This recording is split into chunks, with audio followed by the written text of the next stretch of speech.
Hey, salut toutes et à tous, comment c'est que ça va bien? Aujourd'hui on se retrouve pour une nouvelle vidéo où je vais vous montrer comment faire pour utiliser le subsystème Linux sur Windows. Donc ça s'appelle WSL, donc Windows Subsystem for Linux. Et donc sans plus tarder je vais vous montrer comment l'installer. Donc vous allez pouvoir faire tout ce que vous pouvez faire sur un Linux de base, mais directement sur Windows. Donc pas besoin d'avoir deux machines distinctes pour faire fonctionner votre Linux. Et dans les tutoriels à venir, certaines IA nécessitent d'avoir un Linux, donc je vous fais cette vidéo aussi pour ça. Donc vous allez directement dans le Microsoft Store pour le télécharger. Voilà, il y a directement un lien qui nous y emmène. Donc vous pouvez télécharger Ubuntu, donc ça va être en fait l'interface visuelle de votre terminal. Donc on l'installe. Il faut bien que vous vérifiez aussi que dans fonctionnalité, vous possédez bien le subsystème Linux d'activer.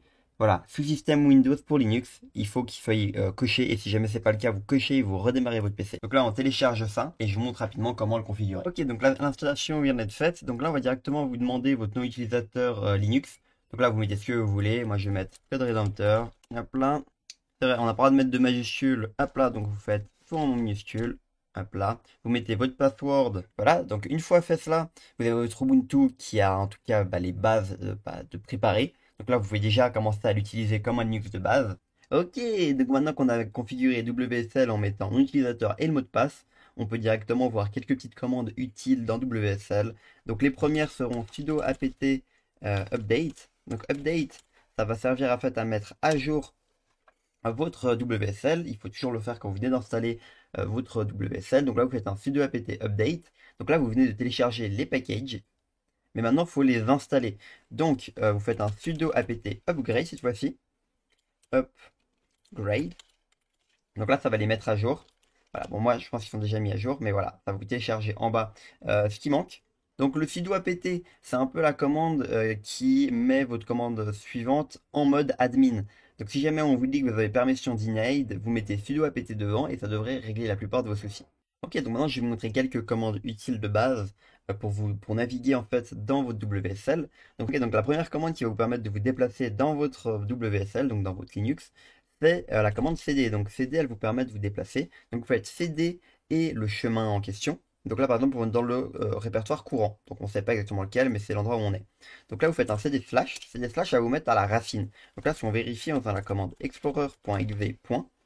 Ça va nous ouvrir directement notre explorateur de fichiers pour voir où on est. Donc explorer.exe, c'est la commande, et point, c'est où est-ce qu'on veut l'ouvrir. Donc si jamais on laisse par défaut, ça va juste nous l'ouvrir, regardez, comme ça, basique. Par contre, si on met explorer.exe, point, ça va être dans le dossier où on se situe, donc à la racine de Ubuntu, qu'on peut voir donc ici. Là, on a tous les dossiers en question. Donc vous voyez, là, on a boot, dev, etc., home, media, etc. Mais si vous voulez pas ouvrir l'explorateur et voir quand même ce que vous possédez à l'intérieur depuis le terminal, vous faites la commande ls. Voilà, donc la commande ls permet de voir les dossiers et les fichiers qui se situent ici. Chaque commande possède des arguments supplémentaires. Par exemple, ls-l va vous montrer les informations complètes de chaque dossier. Donc là, on va le lancer.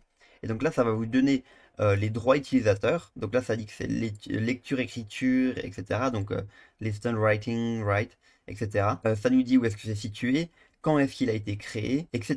Donc voilà, ça je vous laisserai regarder, ou bien je ferai des vidéos plus spécifiques, peut-être des shorts qui vous en parleront en profondeur. Donc voilà, vous pouvez avoir accès à tous vos fichiers juste ici. Ensuite, imaginons, vous voulez aller dans le dossier Home, comme vous pouvez le voir, il y a un dossier Home ici. C'est ici que se situera votre utilisateur. Donc là, si on fait Tab, ça vous complète automatiquement s'il n'y a qu'un dossier par la suite. Donc là, vous faites CD Home et le nom de votre utilisateur. Une fois que vous êtes ici, on va vérifier il n'y a rien en faisant la commande ls. Donc là, on va peut-être créer un dossier. Donc là, vous pouvez faire mkdir et le nom du dossier. Donc le nom de dossier, ça va être projet web. Voilà, on a créé le fichier projet web. Donc là, on va vérifier ce qu'il est là. Là, on vient de créer un dossier qui s'appelle projet web. Donc là, on peut faire cd projet web pour entrer dedans. Et si on fait explorer.exe, on peut bien vérifier qu'on est dedans. Donc on a bel et bien réussi à créer un dossier. Donc on peut faire à peu près l'équivalent que sur un Windows, mais en 10 fois plus rapide et 10 fois mieux, si on maîtrise bien le terminal. Ok, petite dernière commande pour la route. Si jamais cela vous indique que vous êtes refusé d'accès sur un dossier, ou d'écrire dedans, vous avez une commande très simple qui consiste à écrire chmod.